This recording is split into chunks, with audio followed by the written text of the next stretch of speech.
I think when I started, I was just so excited to do the best I could and to have loads of ideas, and I'm really strong with ideas.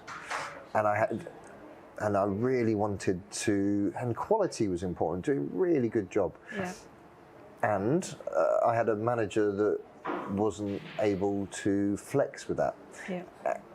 And he suppressed me and beat me down, and I was encouraged to challenge him, and yet at the end of the year, when it came to pay review and performance grading, I was stamped on. Mm.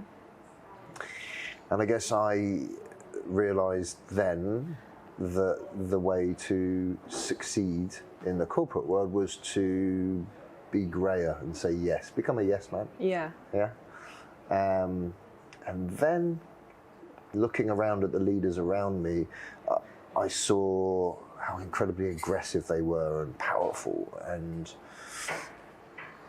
and I started to adopt those traits. Yeah. It's like reinforcement of behaviour, isn't it? The behaviours that are rewarded are the ones that everyone else is then going to adopt and take on, right? I mean, and the kind of the worst behaviour that you tolerate becomes the culture. Yes. Yeah.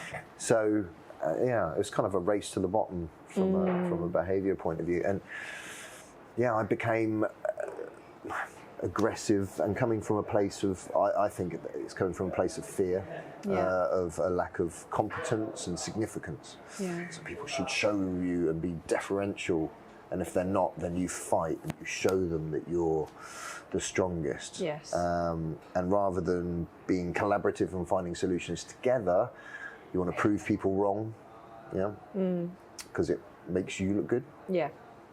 And that wasn't your natural style. No. No. I mean, it turned many years later when I started on my coaching journey. It was the origin of that was doing some really big self-awareness work and realising that I'd been pretending to be someone else for 25 years. Yeah.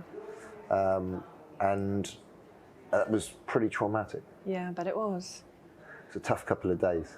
A couple of days. Oh my goodness. So tell me about that moment. Tell me about what excited you though, because I remember you talking to me about this, and you were like, "But actually, you could see opportunity and possibility." Although it was traumatic to realise you'd been being someone you weren't.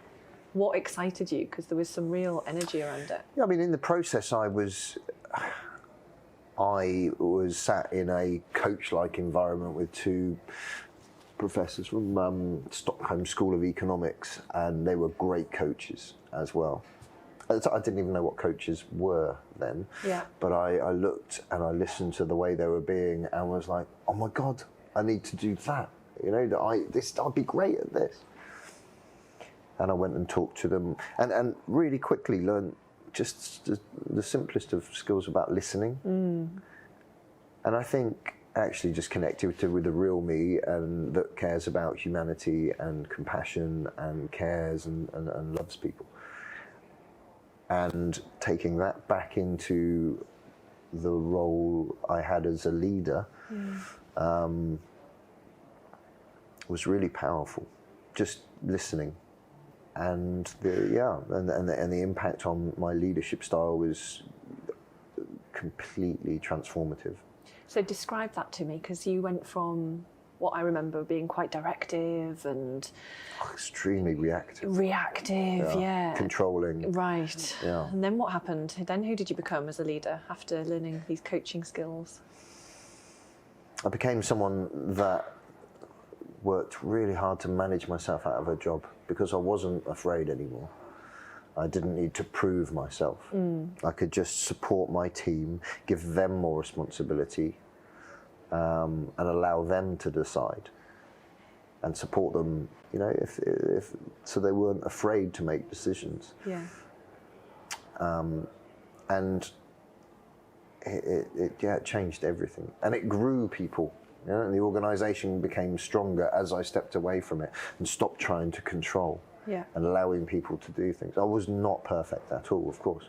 It's a lifelong journey, I think. Yeah. But I ended up moving from someone that spent all holiday answering emails to being able to go for 3 weeks on holiday and have one call from my senior business partner. Wow. And approve 2 things on a system. And that's all because your team were empowered, right? Yeah, my team did everything. Right. Not because you were ignoring their calls. No. So empowered. So you felt more. Well, it sounds like you were more relaxed because you were on holiday uninterrupted. Your team were more empowered because they could get things done. And I know from personal experience, when you have to keep going back and forward to your manager and they don't respond, it holds things up, right? It slows things down. Yeah, I mean, completely. When I was in the old model of control and react, I was the bottleneck and slowed things down, and there were complaints. Yes. When I devolved as much power as possible from a control point of view and much authority, then things speed up and get more flexible. But I mean, the real key is being, as a manager, coach-like, when your team are asking for support, to be there, but to ask them what they think. Yeah. And there's huge power in this, because the learning is so much deeper if people come up with it themselves. And maybe it won't be 100% right, but they'll go and try it, and maybe they'll make a mistake. And the learning from failure is huge. Okay, let's talk about that, because so many leaders are terrified of things going wrong, terrified of failure, terrified of allowing mistakes to be made. Because how do you... For example, I work in the mining industry, and when you're running a mine, you can't afford, like, some mistakes are fatal, and other mistakes maybe won't have as much of an impact. So how did you use coaching techniques to alleviate yourself of that fear, but still make sure that there was the right focus and attention on the right things? Well, I wasn't working in mining. No, true. But I think that taking responsibility for your team and, making sure that they know that they have to take responsibility for it as well. Yeah, true. Yeah. And that it won't be, that you're stood there beside them to bear that burden with them, because you're ultimately responsible as well. Yeah. And it's about moving away from a blame culture. Yeah. But your point about most managers being terrified of it is because they're afraid of not looking good, right? Of not being important enough, or not being competent enough. And that's judgment, self-judgment, self-critiquing, but then also thinking other people are judging us or me. Yeah. Well, I mean, there's a huge lack of vulnerability and compassion, humanity. But vulnerability and courage, or is courage, maybe. Yeah, courage is a really, courage is something that I really resonates with me. I think courage is, it can be learnt, but I think it's inside all of us. I think we've all got courage. It just depends on the environment that we've been brought up in, and whether courage has been reinforced by our families and our parents and our environment, or whether it's been discouraged. What difference could it make to corporations with having more courageous leaders, do you think? Make every difference. Again, if it's about, for me, it's about vulnerability. Is it? Yeah. And with vulnerability, you can create connection and trust. And only by being vulnerable, being a little bit vulnerable, you create more trust. By creating more trust, you can be more vulnerable, and so on, until you have really strong collaborative relationships in an organisation, where people aren't coming from fear, aren't being defensive. And it's huge to have a genuine relationship. Working with people is all about being authentic, intimate, and responsible. And if you hold those things, you can create great things together and become so much more effective. Imagine if, I would say towards the end of my career, I was spending 80% of my time